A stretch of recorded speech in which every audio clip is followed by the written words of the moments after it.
नस्ली असबियत में डूबी हुई हुकूमत के खिलाफ आवाज उठाने के जुर्म में एक राबे सदी जेल में कैद रहने वाले हुर्रियत पसंद रहनुमा नेल्सन मंडेला दीवार बर्लिन के गिरने के अगले बरस सन 1990 में आलमी दबाव की वजह से उम्र कैद से कबल अज वक्त रिहा हुए। उस बरस जब वो 11 फरवरी को विक्टोरिया जेल से अपने असूलों पर समझौता किए बगैर रिहा हुए तो इस मंजर को दुनिया भर के मगरबी टेलीविजन चैनलों ने दिखाया। ये सिर्फ एक अजीम रहनुमा की रिहाई नहीं थी बल्कि नस्ली असबियत की शिकस्त का एतराफ भी था। उस वक्त दुनिया भर में हर बाज़मीर शख्स नेल्सन मंडेला को कामयाब देखना चाहता था। हर मुल्क, खासकर तीसरी दुनिया के अवाम और तीसरी दुनिया की हुकूमतें उन्हें अपना मेहमान बनाना चाहती थीं। इंडिया ने मंडेला को 1990 में अपना सबसे आला अवार्ड भारत रत्न दिया, लेकिन पाकिस्तान को मंडेला को एजाज देते देते मजीद 2 बरस लगे। नेल्सन मंडेला 2 अक्टूबर सन 1992 को कराची पहुंचे, जहां उनका सिंध के वजीर आला मुजफ्फर हुसैन शाह ने इस्तकबाल किया। नेल्सन मंडेला ने कराची में बानिए पाकिस्तान कायदे आज़म मोहम्मद अली जिन्ना के मिज़ार पर हाजिरी दी थी। उस वक्त तक पाकिस्तान ने जनूबी अफ्रीका की नस्ली असबियत वाली हुकूमत को तस्लीम नहीं किया था, इसलिए इस्लामाबाद के प्रिटोरिया के साथ सिफारती ताल्लुकात नहीं थे। पाकिस्तान ने नस्ली असबियत वाली हुकूमत का सन 1949 से बाइकआउट कर रखा था। पाकिस्तान ने अफ्रीका में हर उस हुकूमत से राब्तों पर पाबंदी आयद कर रखी थी जो नस्ली असबियत वाली पॉलिसियों को अपनाए हुए थी।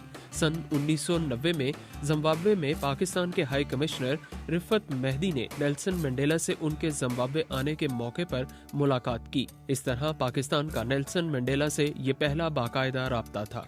रिफत मेहदी ने अपनी याददाश्तों में अपनी मुलाकात का जिक्र करते हुए कहा है कि मंडेला का ख्वाब था कि वो अपने मुल्क की सियाह फॉर्म आबादी को मकामी और कौमी इंतखाबात में वोट देने का हक दिलवाएं। रिहाई के बाद अपनी इस जद्दोजहद के दौरान मंडेला की पाकिस्तान के सिफारतकार रिफत मेहदी से और भी मुलाकातें हुई थीं। उनकी इस जाती किस्म की एक और मुलाकात में मंडेला ने कहा, मेरे हीरो जिन्ना हैं। मैंने अपनी जद्दोजहद आज़ादी में उनसे हौसला हासिल किया। जब रिफत मेहदी अक्टूबर सन 1992 में नेल्सन मंडेला के पाकिस्तान के दौरे के इंतजामात कर रहे थे और मंडेला ने जब अपने सफर की तफसीलात देखी तो उन्होंने कहा था कि मैं अपने हीरो को खराज तहसीन अदा किए बगैर पाकिस्तान में कैसे दाखिल हो सकता हूँ।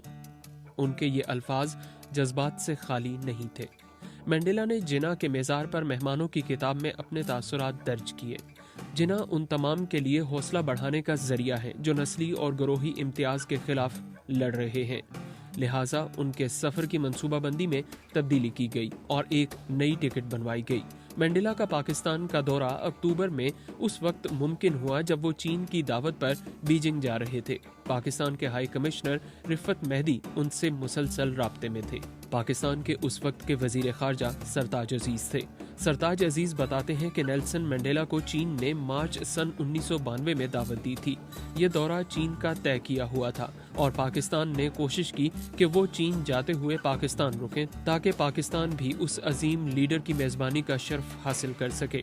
मंडेला उस वक्त जनूबी अफ्रीका के हिज़्ब इख्तलाफ के लीडर थे। जनूबी अफ्रीका में एक नस्ल परस्त हुकूमत मौजूद थी, ताहम पाकिस्तान ने दीगर अफ्रीकी और तीसरी दुनिया के ममालिक की तरह उनका सरकारी मेहमान के तौर पर इस्तकबाल करने का फैसला किया।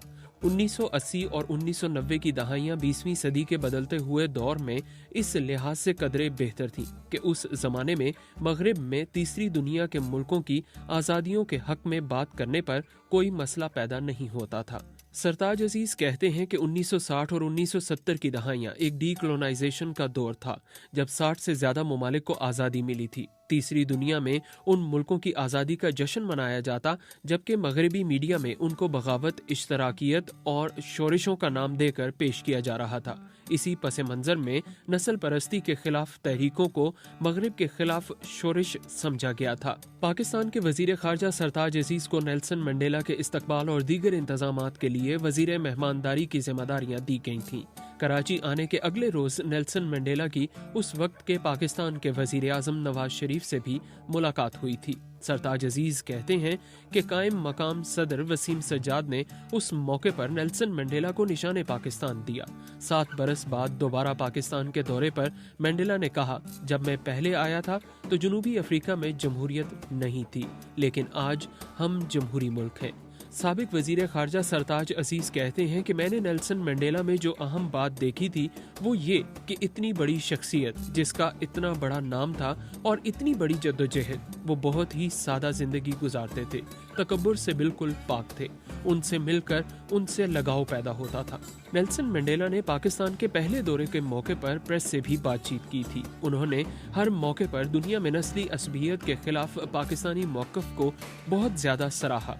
उनकी पाकिस्तान आमद के मौके पर आम लोग भी खुश थे। सरताज अजीज कहते हैं कि मंडेला 2 अक्टूबर को पाकिस्तान आए और 4 अक्टूबर को चीन रवाना हो गए। उनके फौरन बाद ही वजीर आज़म नवाज शरीफ का भी चीन का पहले से तयशुदा दौरा था।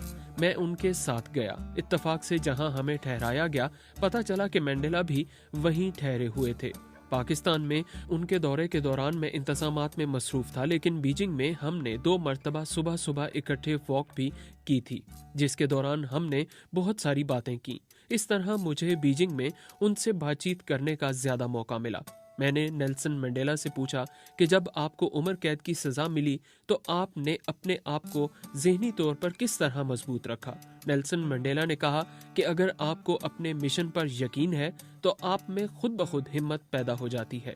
मेरा यकीन कभी कमजोर नहीं हुआ। सरताज अजीज कहते हैं कि नेल्सन मंडेला इंडिया और पाकिस्तान के बारे में बहुत ज्यादा बात करते थे। वो दोनों मुल्कों के दरमियान ताल्लुकात बेहतर करने की बातें करते थे, लेकिन वो कश्मीर के बारे में भी एक हसास राय रखते थे। यही वजह है कि जनूबी अफ्रीका के सदर बनने के बाद जब वो सन 1998 में डरबन में गैर जानिबदार ममालिक की तंजीम के इजलास की सदारत कर रहे थे, तो उन्होंने कश्मीर के तनाज़े के बारे में ऐसा बयान दिया था जिस पर इंडिया ने गम गुस्से का इजहार किया था। उस वक्त जनूबी अफ्रीका के सदर नेल्सन मंडेला ने गैर जानिबदार ममालिक की तंजीम के चेयरमैन की हैसियत से कश्मीर को इंडिया और पाकिस्तान के दरमियान एक मुतनाज़े खित्ता कहा। हम सबको ये तशवीश है कि मसला जम्मू और कश्मीर को पुरअमन मुज़ाकरात के जरिए हल किया जाए और हम इस मसले के हल के लिए जो कुछ भी कर सकते हैं इसके लिए हमें तैयार होना चाहिए। इंडिया क्योंकि कश्मीर के मसले को एक दो तरफा मसला कहता है और इसके हल के लिए किसी भी तीसरी पार्टी की मुदाखलत को मुस्तरद करता है। नेल्सन मंडेला की राय के बरक्स उस वक्त के इंडिया के वजीर आज़म अटल बिहारी वाजपेयी ने मंडेला की तकरीर के फौरन बाद स्टेज पर आकर कहा कि कश्मीर इंडिया का अटूट अंग है। इंडिया के अखबारात ने भी मंडेला की तकरीर पर सख्त रद्द-ए-अमल का इजहार किया। बाज़ अखबारात ने तो किसी लगी लिपटी के बगैर कहा कि इस खित्ते के तनाज़े को जनूबी एशिया का मामला कहने की बजाय जम्मू और कश्मीर का नाम लेकर मंडेला ने इंडिया को सदमा पहुंचाया। ताहम इस मौके पर पाकिस्तान के वजीर खारजा सरताज अजीज ने मंडेला की तकरीर का ये कहते हुए खैर मकदम किया कि कश्मीर एक ऐसा मसला है जिस पर मुज़ाकरात की जरूरत है। कई मुबस्सिरीन के ख्याल में वो अपनी तकरीर के जरिए इंडिया और पाकिस्तान पर तख्फीफ़े असलहा और मसला कश्मीर के हल के लिए जोर डालना चाहते थे। मंडेला के सदारती ओहदे की मियाद अगले बरस खत्म हो गई, लेकिन अपने ओहदे की मियाद से पहले भी उन्होंने पाकिस्तान का दौरा किया था। उस वक्त उनकी मेजबानी के फराइज मुशाहिद हुसैन ने अदा किए। वो बताते हैं कि दूसरे दौरे के मौके पर नेल्सन मंडेला अपनी बेटी के हमरा पाकिस्तान आए थे। चंद बरस पहले सन 2016 और सन 2017 में नेल्सन मंडेला के एक पोते निकोसे जोवेलाइल मंडेला, जो मंडेला भी कहलाते हैं, पाकिस्तान आए थे। वो इससे पहले मुसलमान हुए थे और अलामा ताहिरुल कादरी की दावत पर खत्म नबूवत की एक कॉन्फ्रेंस में शिरकत करने आए थे। नेल्सन मंडेला के सन 1992 के पहले दौरे के फौरन बाद पाकिस्तान ने उनकी सियासी तंजीम अफ्रीकन नेशनल कांग्रेस को पाकिस्तान में अपने दफातर खोलने की इजाजत दे दी थी। उस वक्त तक जनूबी अफ्रीका में ANC की कानूनी हैसियत मुतनाज़े थी। पाकिस्तान में अपनी तकरीर में मंडेला ने पाकिस्तान और पाकिस्तानियों का शुक्रिया अदा करते हुए कहा था, मैं आप सबसे कहूँगा कि हुकूमत पाकिस्तान और इसके अवाम के लिए और दोनों मुल्कों के दरमियान ताल्लुकात की बेहतरी के लिए अपना जाम उठाएं। खुदा हाफिज। उन्होंने खुदा हाफिज उर्दू में कहा था।